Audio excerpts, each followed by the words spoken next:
Welcome back to the show, everybody. We got a great one lined up for you today. How about starting off with this topic? Arizona just introduced a bill to make Bitcoin legal tender. How about that one? You want to get bigger than that? I got one bigger than that. Ripple just recently bought back shares, giving their company a $15 billion valuation. We've had many talks and speculative conversations about an XRP buyback. Well, it's happening, and I'm going to show it to you. Actually, Ripple's going to show it to you. Somebody roll that beautiful intro.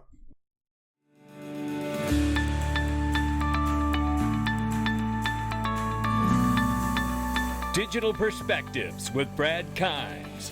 Come on in.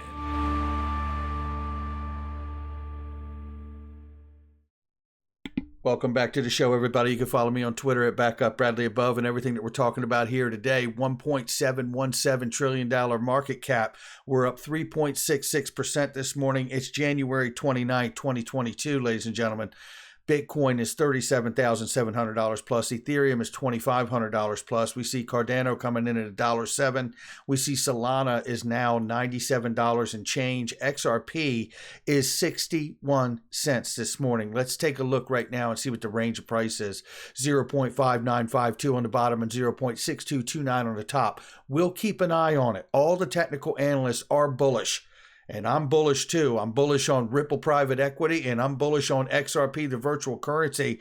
And I tell you right now, so are a lot of other people. The recent batch that was available sold out in 2 minutes on link2.com. Private investing made simple. You have to be accredited, but not too long from now, I think all of you hearing my voice are probably going to be accredited. And that's going to be an amazing moment for all of us. Let me tell you something. When you're looking at these products, don't forget about the fact that BitPay's out here that's available. Whoop just hit the board, and that's a great product. We see Uphold has been available, and that's incredible. You know what that's about. Vero when it's available. There's so many products. Don't forget about Link2 itself. Look what they're doing and how fast they're growing. So this is really, really great stuff. Make sure you check it out. Keep your eyes peeled around 11 a.m. Pacific time and 8 a.m. to 9 a.m. Eastern time for new products and offerings like Ripple. And there's still a special right now where you get $1,000 worth of Bitcoin if you use your Uphold wallet to buy that private equity. Take a look right here because we're about to tackle some really remarkable news, ladies and gentlemen. First of all, Ripple's XRP sales ballooned to $717 million in Q4 alone. Now let's take a quick look at this because we're going to come back to this because we got a Q4 report to look at from Ripple, which shows quite a bit of information that I think is going to give us direction about what's coming. I really believe that. Take a look right here. This is from ProCoin News, the cryptocurrency curator, and they're amazing. There's a link in the description and comment section to follow them as well as the other links for Link2 and so forth.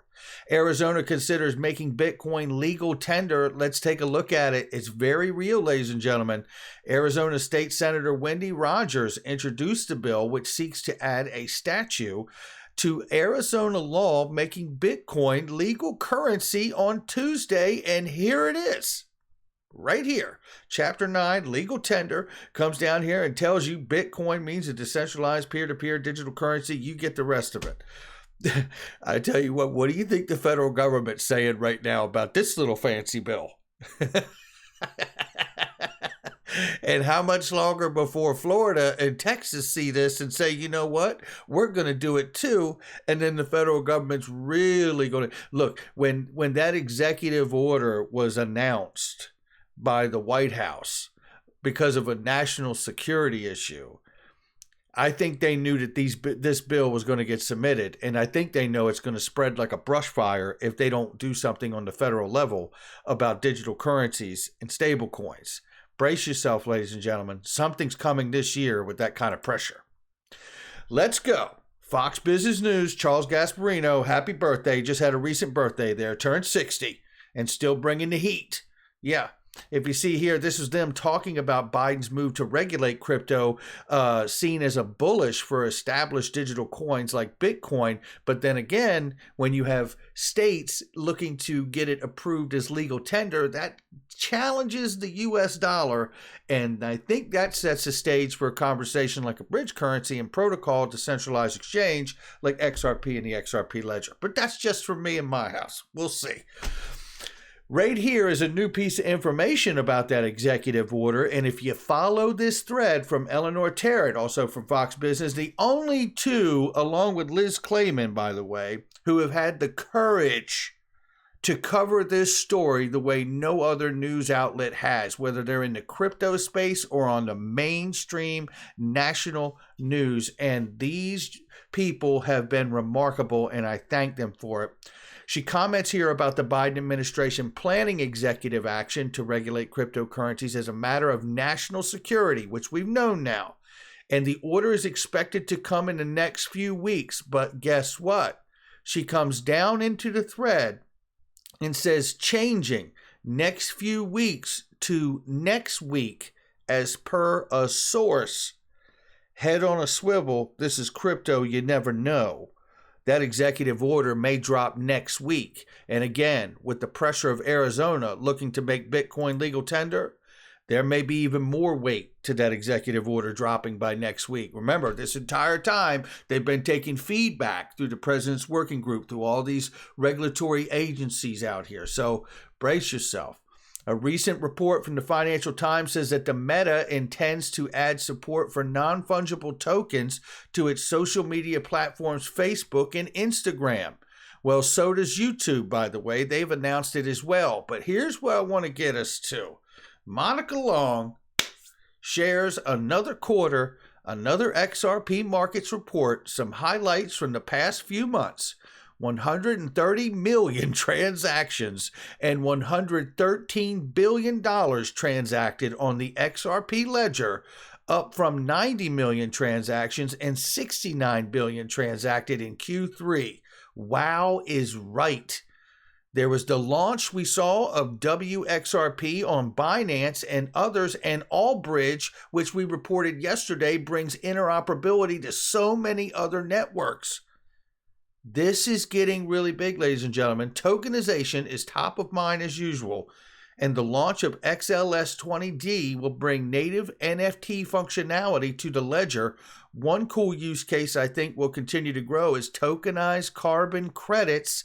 Remember, we've been covering Zang.com is developing this on the XRP ledger as well, and they've been selected by the United Nations to really power and run a securities exchange in Mauritius in Africa region.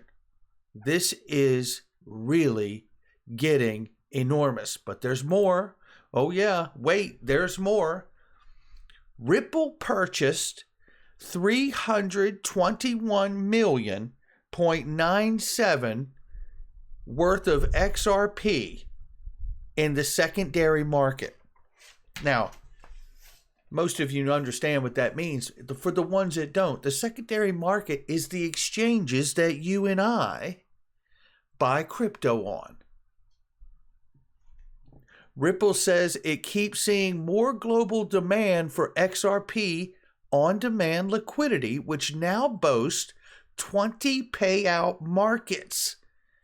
Look, they're growing at an incredible rate here, regardless of the SEC lawsuit in the United States. And we know that the Middle Eastern region has been really where a good part of the explosive growth has come from in the last year. But let's keep going. Looks like another buyback by Ripple.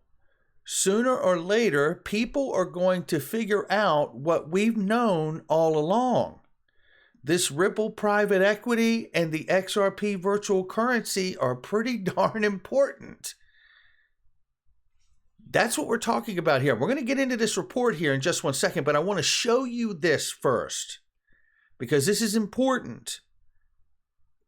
Overall, Ripple sold a total of $717 million in Q4 compared to $491.74 in Q3. Got it? Okay. It also purchased it also purchased $321 million plus worth of XRP off of the market we're on. You ready for the next part? The company hasn't conducted any programmatic sales since the fourth quarter of 2019, which means it did not sell any XRP tokens to exchanges during the fourth quarter. Are you with me? Is this on? They didn't sell any to exchanges, and most exchanges can't offer it to U.S. citizens anyway, and they bought back $321 million worth in the fourth quarter alone off of the platforms that we can get it from. So for over a year, we have been restricted in the United States on how we can get it and where we can get it. And in the last quarter, Ripple's been buying it back off the secondary market because of the overwhelming demand to use it for the new 20 payout markets and on-demand liquidity that they need it for. Now let's get into the Q4 report. This whole report is fire, by the way. The last quarter total sales by Ripple, net purchases 717 million plus 491 the previous quarter. Ripple continued to engage in sales to improve on-demand liquidity experiences of certain customers, eliminating the need for pre-funding at exchanges and enabling instant global payments. As has been the case since Q4 2019, Ripple did not conduct programmatic sales as in Q4, as we talked about. Ripple has been a buyer of XRP in the secondary market and expects to continue to undertake purchases in the future at market prices as ODL continues to gain global momentum. You understand what's happening here? Look, this is what I've been saying. It's right here. Ripple shares aren't the only thing being bought back. Ripple also purchased $321 million worth of XRP from the secondary market, and it appears they didn't sell any to exchanges. You want to know how they get it back? I just told you. And by the way, I'm a buyer at 62 cents. What are they doing with it? They're leasing it, ladies and gentlemen. They're leasing it just as we've understood for a very long time here on the channel. We've had these conversations and we're watching it happen right under our noses. The secondary market is being drained like the bottom of a milkshake. Right? It's going empty is what's happening. We are watching it slowly come off of the secondary market and not being offered back on the secondary market. Now, is this a sign of where this all goes? Because who is left at the end of the day once it's not available? If they're not selling it OTC anymore, as they've not done in Q4, it appears, and they continue to buy it back, the excess that is on exchanges, and then lease it in the ODL, this is how you get a perpetual flywheel, by leasing the asset and allowing it to service the real market makers that bring the utility and liquidity to the asset and drive price. And the only ones left holding it are stubborn people like myself and most of you out here who understand what you hold. This is getting interesting, ladies and gentlemen.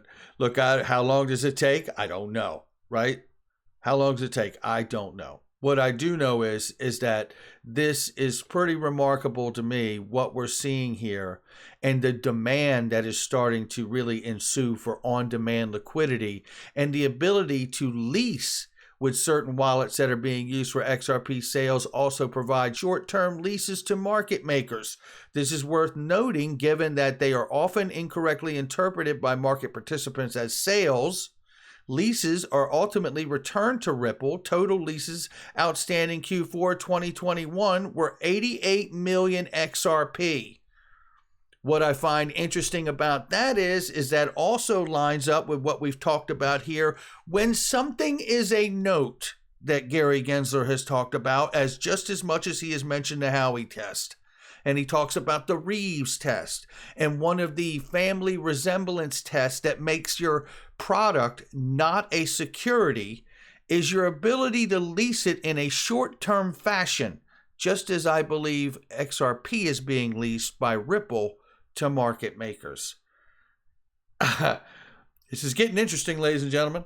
This is getting very, very interesting right here. That's going to do it for me. Happy Saturday. This is pretty wild watching this happen. I can't wait to see the comments below. Make sure you share with somebody you know and hit that notification bell so you don't miss a thing. Check out all the links in the description and comment box. Great products and services that I use each and every day with trusted vetted links and great specials and deals. But you got to click the links. I'll catch all of you on the next one.